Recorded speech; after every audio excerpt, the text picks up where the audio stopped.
Donc cet observatoire 2024 sur les prix 2023, ça a été évoqué. On va commencer avec vous, Maître Morena Paget, avec peut-être un secteur qui fait un petit peu exception dans le contexte. C'est évidemment le secteur de la montagne, de l'immobilier de montagne.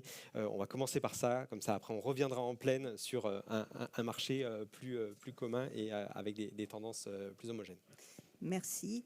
Alors, pour le secteur de l'immobilier de montagne, il n'y a pas de distinction par rapport à ce qui a été dit par notre président. On a quand même une baisse au niveau du volume des transactions immobilières par rapport aux années précédentes.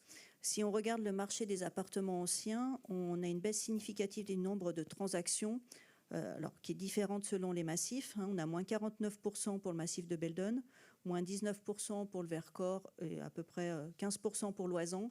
Seule la Chartreuse limite la baisse, on est à moins 0,05%. Pour le marché du neuf comme pour les terrains à bâtir, on a assez peu de références de disponibles pour l'année 2023. Pour le marché du neuf, on a une baisse de 15,5% dans l'Oisans.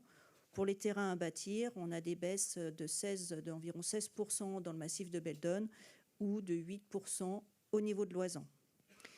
Pour le marché des maisons anciennes, alors on a une très légère hausse du nombre de transactions, 0,5% environ pour le Vercors ou le massif de Beldon. Par contre, on a une baisse d'environ 7% pour les deux autres massifs, l'Oisans ou la Chartreuse. Donc voilà pour les volumes de transactions. On va en passer au prix maintenant. Alors, pour les prix, la tendance à la hausse se confirme, à l'exception du marché des maisons anciennes. On a, suivant les massifs, de grandes différences. Si on regarde le marché de l'ancien, pour le massif de l'Oisans, on a une progression du secteur de 9% avec un prix médian qui s'établit à 5 300 € le mètre carré. Alors, comme pour les années précédentes, la commune d'Huez connaît une très forte augmentation. On a plus 18,4% avec un prix médian qui s'établit à 7 160 € le mètre carré. Dans le massif de Beldon, on a une hausse aussi de 15,4%, un prix médian à plus de 2 700 € le mètre carré. Vercors, on a là aussi une progression, mais qui est linéaire par rapport à l'année 2022. On est à plus 8%. Et le massif de la Chartreuse, par contre, là, on a un ralentissement. L'année 2022 avait connu pour la Chartreuse une forte progression à plus de 19%. Pour 2023, on a une progression des prix à hauteur de 4%, avec un prix médian à 2 290 € le mètre carré. On en passe à l'habitat individuel avec des tendances un petit peu différentes. Alors, on a des tendances différentes, puisqu'on a une baisse, on l'a dit, dans le massif de la Chartreuse ou dans l'Oisans, d'environ 7%, et on a des prix médians qui s'établissent pour la Chartreuse à hauteur de 221 200 € pour les maisons et 189 600 € pour l'Oisans. Comme on l'a dit, pour Beldon et le Vercors, on a une très légère hausse des prix à plus de 0,5%. Pour les appartements, à l'exception de la Chartreuse, c'est des ventes pour les biens de petite taille. La majorité des ventes, ce sont des biens de 2 et 3 pièces. Et comme l'année précédente, on l'a dit, le prix médian le plus haut dans les appartements, c'est pour la commune d'Huez, avec un prix médian à 7 160 € le mètre carré. Pour les maisons, c'est un marché un peu différent. On a, pour le secteur de l'Oisans, une concentration des ventes pour les maisons de 1 à 4 pièces, alors que pour les autres massifs, Beldon, Chartreuse et Vercors, la majeure partie des ventes se concentre sur des maisons de plus grande taille, de 4 à 6 pièces. Pour les terrains à bâtir, on a assez peu de références dans ce secteur de montagne et on a une progression des prix, alors qui est très légère. On est à 1,9% de progression dans le massif de l'Oisans avec un prix médian au mètre carré à 106 € le mètre carré. Si on veut avoir une comparaison par rapport aux différents massifs, le prix médian pour Beldon, c'est 116 € le mètre carré et dans le Vercors, à 260 € le mètre carré. Comme l'année dernière, on peut s'interroger sur le devenir de nos stations de moyenne montagne en Isère, avec un modèle économique qui est largement tourné vers les sports d'hiver et avec le réchauffement climatique, on s'interroge du coup sur ce marché. Alors, on va descendre un petit peu en altitude pour en arriver à la vallée du Grésivaudan avec peut-être un point de tendance globale avant d'entrer dans le détail. Alors, pour le Grésivaudan, on est sur un secteur qui connaît lui aussi une baisse au niveau du volume des transactions, mais qui est assez limité. On est quand même à 12% de baisse.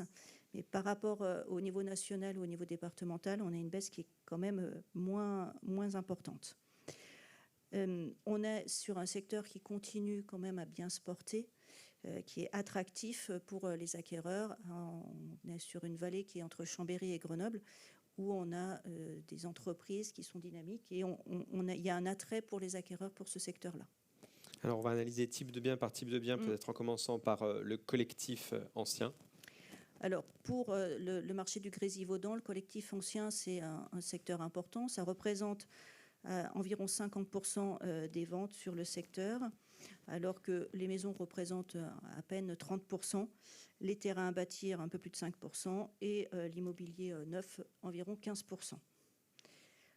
Comme les années précédentes, ce sont les 3 et 4 pièces qui représentent la majorité des ventes pour cette année 2023. Pour ce qui concerne les prix, station de ski de Loisan mise à part, le Grésivaudan reste un secteur cher et le plus cher de l'Isère, avec un prix médian au mètre carré qui s'établit à 2 950 € le mètre carré, alors que le prix sur le département, le prix médian est à 2 510 € le mètre carré. Comme pour les années précédentes et peut-être plus particulièrement pour l'année 2023, on a une forte disparité suivant les communes et les secteurs, puisque si on a des baisses sur les communes de Gières, par exemple, avec une baisse de 0,3% ou de Domaine, alors que d'autres communes ont connu une progression, notamment Pontcharrat, avec une progression de plus de 10% au niveau des prix, ou Villarbonneau, un peu plus de 7%. On en passe donc au logement individuel. Pour les maisons, donc c'est 30% du volume des ventes.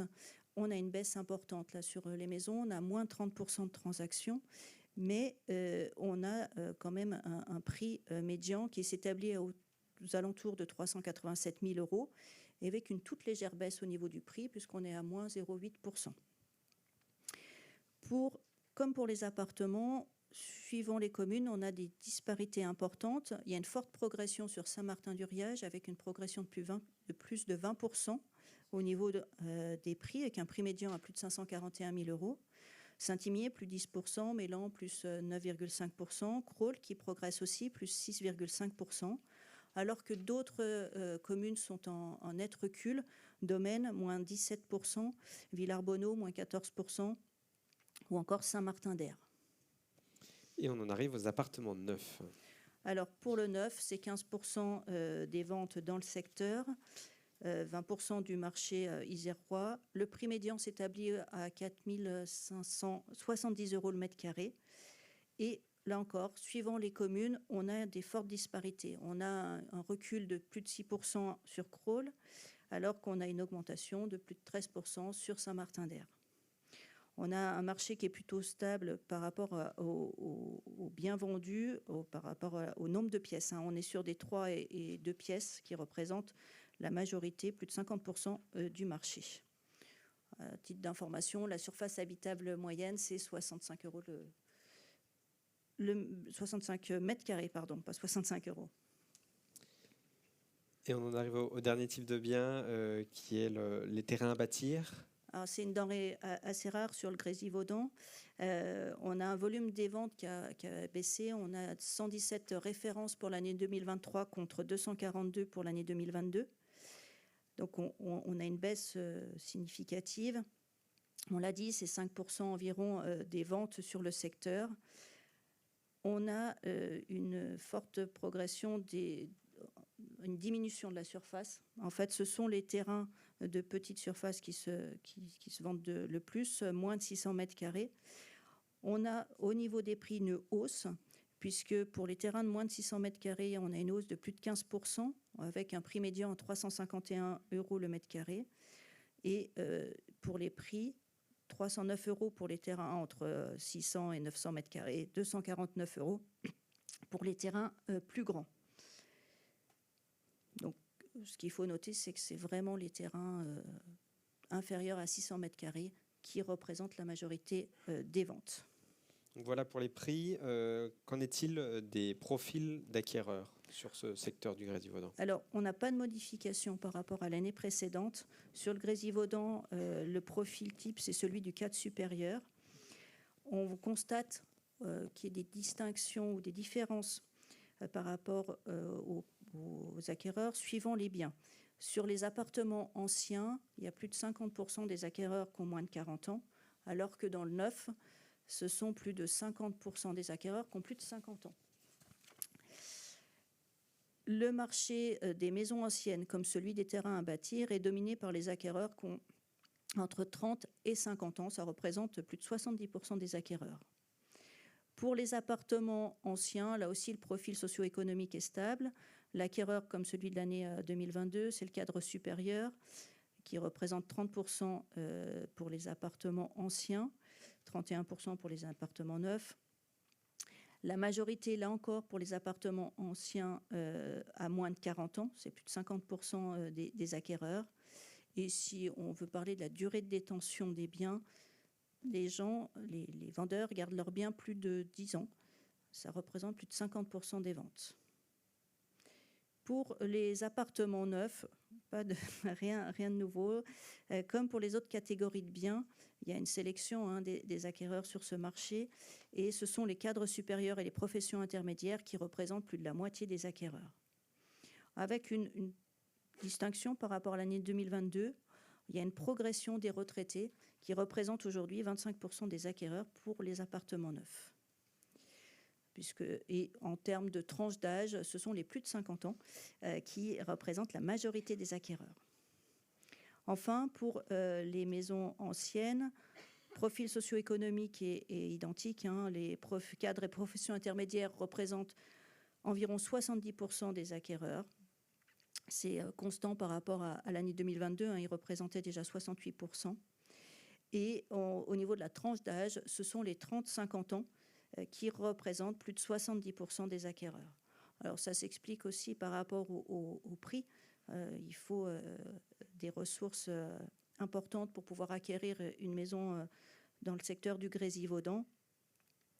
Et compte tenu de ce qui a été l'année 2023 par rapport au marché immobilier et aux prêts, la délivrance des prêts par les banques, on a assez peu de primo-accédants.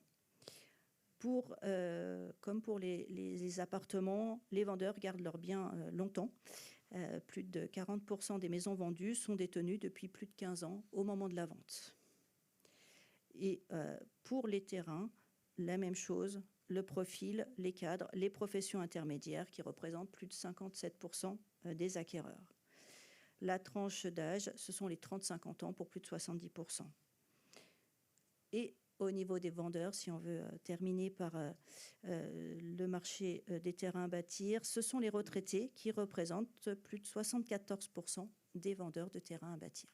Merci Morena pour ce focus sur le Grésivaudan et le secteur montagne. On va déplacer un petit peu le curseur.